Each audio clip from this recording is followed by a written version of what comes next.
Hello students, कैसे हो? सब बढ़िया? चलो बहुत बढ़िया। ऑल्टरनेटिंग करंट के लेक्चर्स को आगे बढ़ाते हैं बच्चों। और हमारा चल रहा है सर्किट एनालिसिस, जिसमें हमने लास्ट वीडियो लेक्चर में देखा था कि जब एक इंडक्टर और रेजिस्टर को सीरीज में लगाते हैं तो क्या होता है। अब हम लोग बात करेंगे सीआर सर्किट की। जब एक कैपेसिटर को एक रेजिस्टर के साथ सीरीज में लगाएंगे तो देखें जरा क्या होता है। अब ये क्या बात है? ये बात भी बिल्कुल वही बात है जो आपको पहले बताई कि या तो आप ये मान लो कि ये एक अलग से हमने रेजिस्टेंस इस कैपेसिटर के साथ सीरीज में लगाया है, या आप ये मान लो कि इस कैपेसिटर का ही अपना रेजिस्टेंस ये है।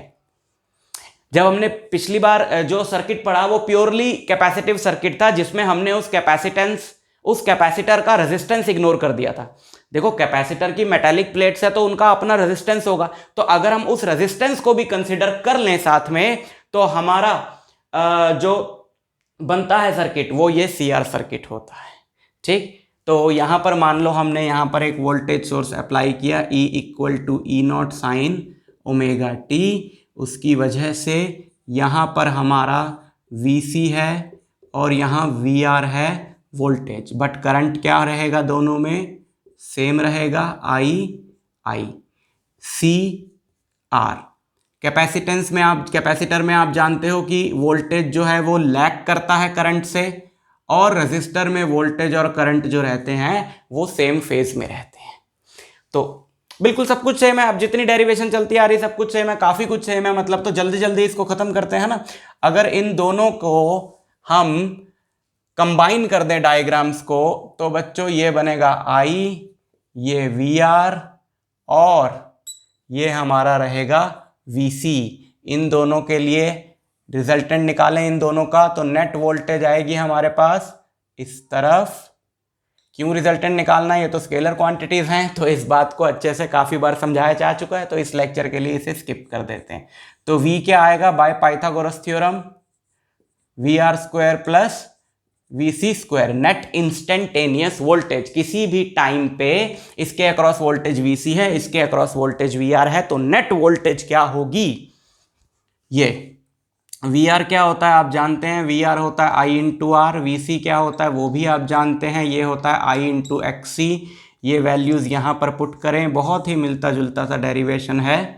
VR की जगह IR स्क्वायर कर दें उसका, I square R square. VC की जगह ये स्क्वायर कर दें उसका, I इंटू XC का भी स्क्वायर। I स्क्वायर कॉमन आ गया जो कि रूट के बाहर I हो जाएगा, अंदर बचेगा XC square plus R square. I को नीचे ले आए, V by I equal to under root XC square plus R square. V by I is a term of resistance. V by I होता है रेजिस्टेंस, यानी ये वो फिजिकल क्वांटिटी है जो इस सर्किट में रेजिस्टेंस का रोल प्ले करती है। और आप ये भी जानते हैं कि इसका नाम क्या होगा? नो प्राइजेस फॉर गेसिंग। इसको Z से डिनोट किया जाता है, और इसको क्या बोला जाता है? इसको बोला जाता है impedance of the circuit. I am assuming that कि आप लोग रेगुलर वे में वीडियोस देख रहे हो, मतलब ऑर्डर में देख रहे हो। आप डायरेक्ट अगर इस पे आ गए हो तो आपको पहले पिछले 2 लेक्चर्स देख लेने चाहिए, तो आपके लिए आसानी होगी। तो Z हो गया under root XC square plus R square. ये इम्पीडेंस का फॉर्मूला है। और LR सर्किट में Z क्या आया था? एक छोटी सी और बड़ी मोटी सी और इंपॉर्टेंट सी बात यहां पर डिस्कस कर लें बच्चों, कि अगर हम लोग बोलते हैं कि जो प्योरली इंडक्टिव सर्किट है उसका रेजिस्टेंस का जो रोल प्ले करती है क्वांटिटी, यानी इंडक्टिव रिएक्टेंस, उसका फॉर्मूला होता है XL। और अगर हम उसका रेजिस्टेंस भी कंसीडर करें तो जो टोटल आता है वो दोनों को ऐड करके नहीं आता है। ये बड़ी इंपॉर्टेंट बात है देखने वाली, है ना।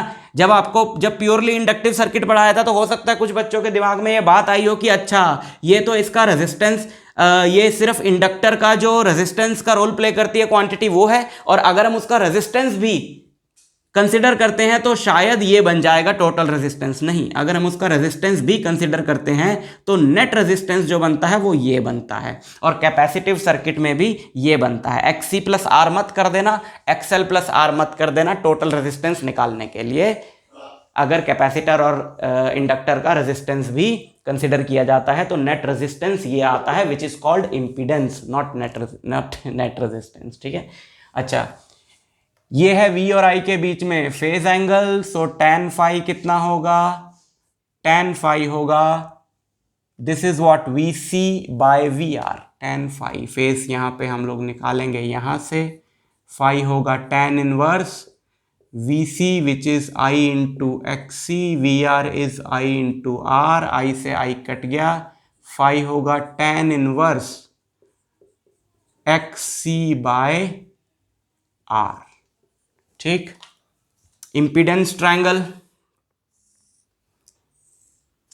इम्पीडेंस ट्रायंगल तो अब आप इसका बना ही लोगे, मैं बना देता हूँ। ये R है, ये Z है, XC और ये फाई। तो यहाँ से फॉर्मूले निकाल लो, यहाँ से पाइथागोरस थ्योरम लगाओ, under root R square plus XC square, tan phi लगा लो यहाँ से, tan फाई आपका कितना आएगा XC by R, cos phi लगा लो यहाँ से, cos फाई आपका वही हर बार क्या आ रहा है R बाय Z।